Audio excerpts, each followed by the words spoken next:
अस्सलामु अलैकुम अज़ीज़ तलबा। SSC English and semi English medium maths true geometry chapter 2 Pythagoras theorem.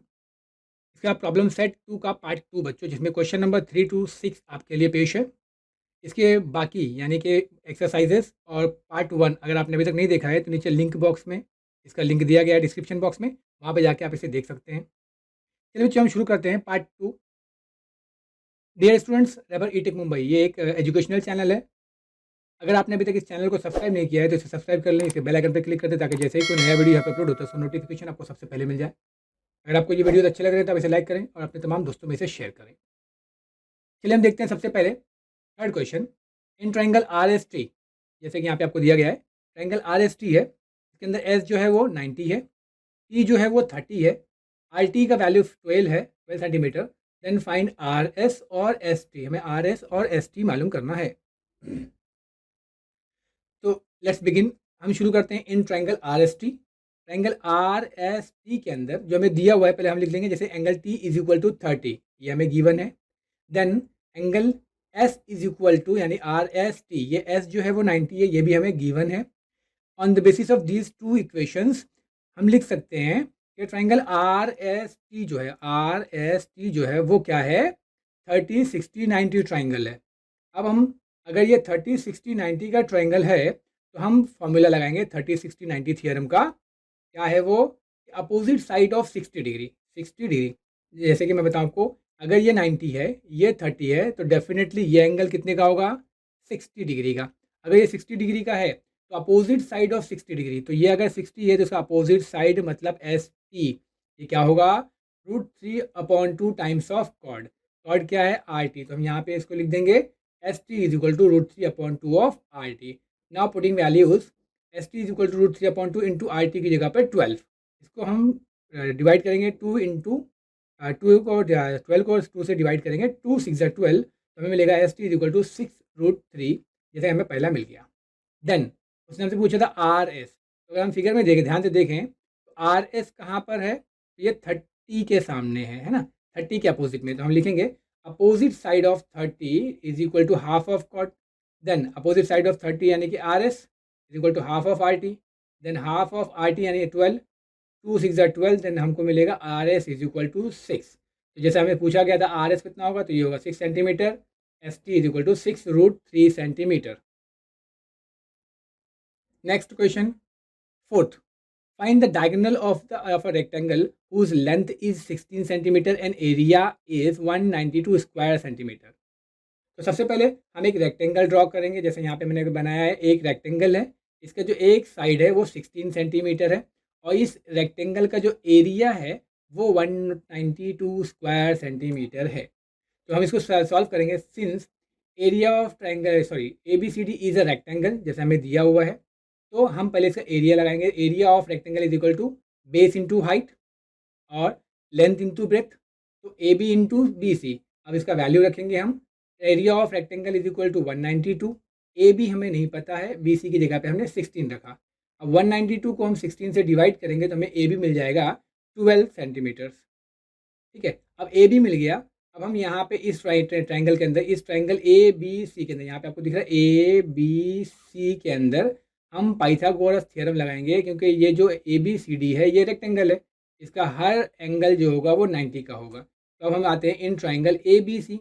A B C में हम पाइथागोरस का थ्योरम लगाएंगे, तो अगर ये 90 है तो ये हो जाएगा A C square is equal to A B square plus B C square, Pythagoras theorem.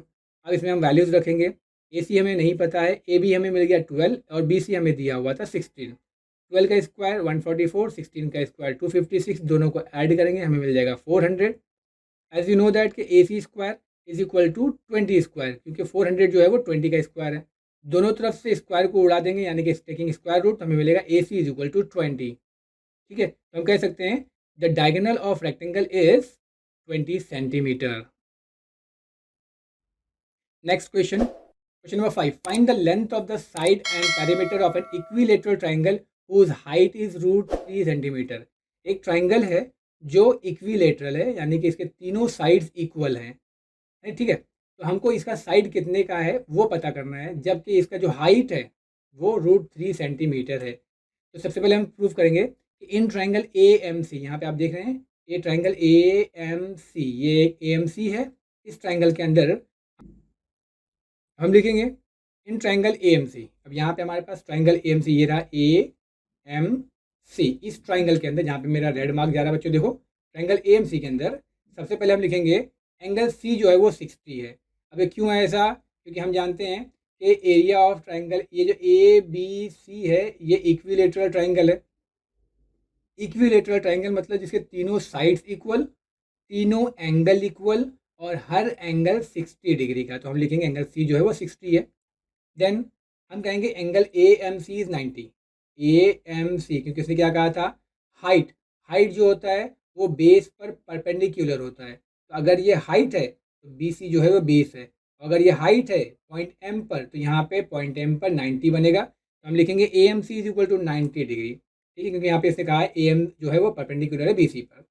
Now हम लिख सकते हैं कि जो ए एम सी है, ट्रायंगल ए एम सी जो है ये क्या है, 30 60 90 का एंगल है। अब हम लिखेंगे अपोजिट साइड ऑफ 60। जैसे मैंने कहा आपसे कि अगर सी 60 है तो अपोजिट साइड में कौन है, ए एम है। ये होगा √3/2 टाइम्स ऑफ कॉर्ड। अब यहाँ वैल्यूज रख देंगे हम। अपोजिट साइड ऑफ 60 जो है वो हमारा ए एम है, √3/2, और इसका कॉर्ड जो है वो ए सी है। हमें ए सी का वैल्यू पता नहीं है, लेकिन ए एम का वैल्यू हमें पता है √3। हम यहाँ पे √3 रख देंगे।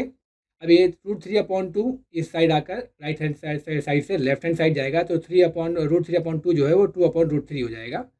अब यहाँ √3 कैंसिल हो जाएगा, तो हमें ए सी जो मिलेगा 2 मिलेगा। अब जैसे क्वेश्चन पूछा गया था कि find the length of the side, तो हमको मिल गया इसका जो साइड है, यानी चूंकि इक्विलेटरल है, ए सी मिल गया मतलब ए बी मिल गया, इसलिए बी सी भी मिल गया। अब हम लिखेंगे side is equal to 2 centimetre. अब क्या पूछा था, perimeter of an equilateral triangle. ठीक है, अब पेरीमीटर का फॉर्मूला लगाएंगे, perimeter of a triangle is equal to 3 into side. अब 3 into side is equal to 3 into 2, यानी कि 6 सेंटीमीटर। तो हमें मिलेगा perimeter of equilateral triangle is 6 centimetre. Next question, question 6। In triangle A B C segment A P is a median. यहाँ पे A P जो है वो मीडियन है। इफ़ बी सी जो है वो 18 हो और A B square plus A C square जो 260 हो, then find A P. Simply इसको हम सॉल्व करते हैं। सबसे पहले हम लिखेंगे since A P is a median of triangle A B C. अगर ए पी मीडियन है तो हम यहाँ पे अपोलोनियस का फॉर्मूला इस्तेमाल कर सकते हैं। अपोलोनियस का फॉर्मूला क्या है कि A B square plus A C square is equal to double of median square plus double of half of the third side square, यानी 2bp स्क्वायर और 2pc स्क्वायर, दोनों में से आप कोई भी एक ले सकते हैं, अपोलोनियस थ्योरम। अब हमें यहाँ क्वेश्चन में दिया हुआ था A B square plus A C square का जो वैल्यू है वो 260 है, तो यहाँ पे हम 260 देंगे। फिर 2 AP हमें तो पता ही नहीं है क्योंकि उसने पूछा है। देन BP जो होगा, जैसे हमको क्या दिया हुआ है, B C is equal to 18। आप ये समझ लें, बी सी अगर 18 है, ए पी अगर मीडियन है, तो पी हमारा मिड पॉइंट होगा। पी अगर मिड पॉइंट है तो बी पी जो होगा वो 18 का हाफ होगा, तो वो हम यहाँ रख देंगे। तो ये 260 और इसका 9। तो अभी इसको हम आगे सॉल्व करेंगे। तो 260 2 into A P square equal to 2, 9 का स्क्वायर 81, 81 को 2 से मल्टीप्लाई करेंगे मिलेगा 162। ये 162 राइट हैंड साइड से लेफ्ट हैंड साइड में जाके माइनस हो जाएगा, तो हमें मिलेगा 260 minus 162 is equal to 2 AP square. अब माइनस करने के बाद हमें मिलेगा 98, और ये 2 जो है यहाँ जो मल्टीप्लिकेशन में है वो यहाँ पर आकर लेफ्ट हैंड साइड में डिवाइड हो जाएगा, तो ये हो जाएगा 98 डिवाइड बाई 2 यानी 49। अब हमको पता है 49 किसका स्क्वायर है, 7 का, तो हम लिखेंगे 7 square equal to AP square, और फिर इसका स्क्वायर रूट लेंगे तो हमें मिल जाएगा AP is equal to 9 taking square root. उम्मीद करता हूँ बच्चों समझ में आया होगा। जज़ाकल्लाह खैर, बहुत शुक्रिया।